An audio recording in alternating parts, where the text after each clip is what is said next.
இப்ப தமிழ்நாட்டுக்கு அவர் கையெழுத்து போட்டதுல சிங்கப்பெண்ணு ஒரு திட்டம் கையெழுத்து போட்டீங்க. நான் கேட்கிற சிங்கப்பெண்ணுக்கு பட்ஜெட்டரி சப்போர்ட் என்ன? கலைஞர் 3 கையெழுத்து போட்டார், எங்களுடைய தலைவர் ஸ்டாலின் 3 கையெழுத்து போட்டார் முதலமைச்சர் வரும்போது.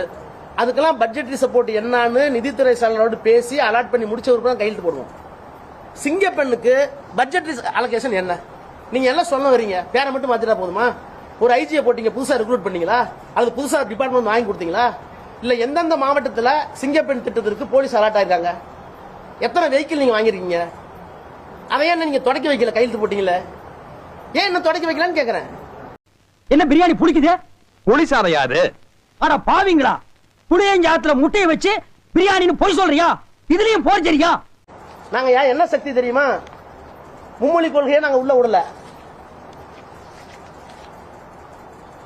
என்னென்ன திட்டங்கள் நிறுத்தி வச்சிருக்கோம், டீலிமிட்டேஷன் நாங்க தான் நிறுத்தணும்.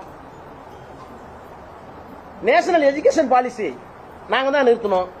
பிஎம்ஸ்ரீ 2500 கோடியா இழந்தாலும் பரவாயில்ல, 10,000 கோடி நட்டப்பட்டாலும் பரவாயில்ல, மாநில உரிமை விட்டு கொடுக்க மாட்டான் மோடி அவர்களே, நான் அதுக்கெல்லாம் பயப்பட மாட்டேன் அப்படின்னு சொன்னவர் தூர சத்தியம், ஓர சத்தியம், கோர சத்தியம், பார சத்தியம், தூர்ந்து போன சத்தியம். உன்னதாண்டா என்ன பீலிங்கா இல்ல பீலிங்கான்னு கேக்குறேன். எனக்கு தான் பீலிங்கி. போடா போடா, இதுல ஒண்ணும் குறைச்சலடா, இதுல ஒண்ணும் குறைச்சல்ல. ஐயோ அந்த லட்சத்துல ஆக்கிட்டாங்களே. ப்ரோ விஜய் ப்ரோ, எங்க ப்ரோ போச்சு உங்களுடைய சக்தி? பிஎம்க்கு முன்னாடி முடியாதுன்னு சொல்லிட்டு வாங்க ப்ரோ. ஏன் bro? Honourable chief minister bro, why bro ஏன் பேசாம வந்தீங்க? ஏன் ப்ரோ பிரஸ் பாக்குறதுக்கு தைரியம் இல்ல ப்ரோ? ஏன் ப்ரோ எழுதி கொடுத்த ஸ்கிரிப்ட் இவ்வளவு நேரம் வீரம் உங்களுக்கு?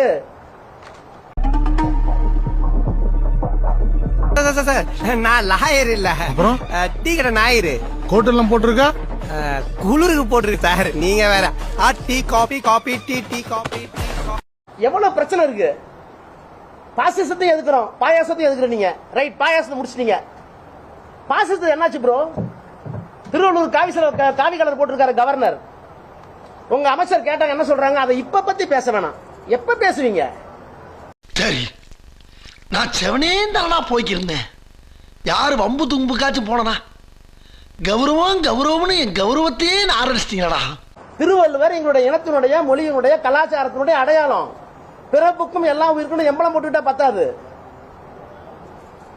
திருவள்ளுவருக்கு இங்க காவி சாயம் பூசத்தை நான் இப்ப பேச மாட்டேன்னு சொன்னா, எங்களுடைய மொழியை, இனத்தை தாழ்த்துகிற ஒருவரை கேள்வி கேட்பதற்கு துப்புள்ளாத ஒரு சக்தி எங்களை பார்த்து தீய சக்தி, தூர சக்தின்னு சொல்லுவீங்களா? நீங்க என்ன சக்தி? நார சக்தியா? கேட்க மாட்டோமா? அப்புறம் நாங்க சாதி, மதம், பணத்தை எல்லாம் உடைச்சிட்டீங்க. நீ சாதி பார்த்து கேண்டிடேட்டே போடல, நீங்க மதமே பார்க்கல. கையில ஒரு மதம், நெத்தியில ஒரு மதம், பதவி ஏத்துக்கும் போது ஜோசப் விஜய் என்னும் நான், அது ஒரு மதம். என்ன bro? Total contradiction bro, bundle of contradictions. இந்த பண்டில் ஆஃப் கான்ட்ரடிக்ஷன் பேர் நான் தாண்டி வந்துட்டாங்கிறது இல்ல, அதெல்லாம் உள்ள மறைச்சு போட்டு வச்சிருக்கீங்கன்னு அர்த்தம். அதை விட பெரிய கொடுமை, இந்த திருச்சி கிழக்கு தொகுதி என்னுடைய செல்லை பிள்ளைங்கிறாரு. ஐயோ ஜனங்களே ஜாக்கிரதையா இருக்கு. நான் இப்ப என்ன கேட்கிறேன், இதெல்லாமா ஒரு சீஃப் மினிஸ்டருக்கு பிரச்சனை? ஒரு சீஃப் மினிஸ்டருக்கு முன்னாடி என்னென்ன பிரச்சனை இருக்கு? தமிழ்நாட்டுக்கு தர வேண்டிய உரிமைகளை நீ தந்தீங்களா? இன்னைக்கு டி.கே. சிவகுமார் பக்கத்து மாநிலத்துடைய முதலமைச்சர் பேசியிருக்காரு. திமுகவும் ஸ்டாலின் இருக்க வரைக்கும் தான் எங்களுக்கு பிரச்சனை மேகதாதுக்கு, இனிமேல் எங்களுக்கு பிரச்சனைங்கிறார். இதை கேட்டதற்கு பிறகு இந்த காங்கிரஸ்காரர்கள், இங்க இருக்க 2 அமைச்சர்கள் அதுக்கு தான் எதிர்வினை ஆற்றிருக்கீங்களா? முதலமைச்சர் அவர்களே உங்களை சொல்றாரு, நீங்க ஒரு ஆளே இல்லைன்றாரு, அவரு எங்களுக்கு பிரச்சனையே இல்லைன்றாரு. எங்க ஆட்சி திமுக ஆட்சி, ஆட்சி, அந்த ஆட்சி போய்விட்டது. எங்க தயவில் இருக்கிற ஆட்சி தான் இப்ப நடக்குதுன்னு பட்டவர்த்தம் சொல்றாரு. டி.கே. சிவகுமார் பதில் என்ன? அப்புறம் பச்சை துண்டை போட்டு சொன்னீங்களே, நான் விவசாய மகனாக பிறப்பாம இருப்பதற்கு வருத்தப்பட்டேன். நான் விவசாய வீட்டு புள்ள, 8வது புள்ள, நான் கடைசி புள்ள. எனக்கு ஏறு ஓட்ட தெரியும், தண்ணி பாய்ச்ச தெரியும், உழவு ஓட்ட தெரியும், வண்டி மாடு ஓட்டிருக்கேன், எல்லாம் பண்ணிருக்கேன். நீங்க ஐயோயோ எனக்கு விவசாய பிள்ளையா பறக்காம போயிட்டு இன்னைக்கு பாத்தீங்களா டிவியா? விவசாயிகள் போராடுறாங்க, பணமா நடிச்சுக்கிட்டு போராடுறாங்க. இந்த ஆட்சியில் நாங்க பணம் ஆகி கொண்டிருக்கிறோம்னு. இன்னொன்னு கேட்கிறேன், எங்களை 6 மாசம் கேள்வி கேட்கலன்னு சொன்னீங்களே, நீங்க 6 மாசம் இல்ல 6 வருஷம் கூட நீங்க கேள்வி கேட்கல. உங்களுடைய தேர்தல் அறிக்கையில உங்களுடைய நடத்தையில நாணயம் இருக்கா? ரிசர்வ் பேங்க் கைட்லைன்ஸ் இல்லாம நீங்க விவசாய கடனை முழுசா தள்ளுபடி பண்ண முடியாது. 2025 கைட்லைன்ஸ். நீங்க 2026 தானே தேர்தல் அறிக்கை தயாரிக்கிறீங்க.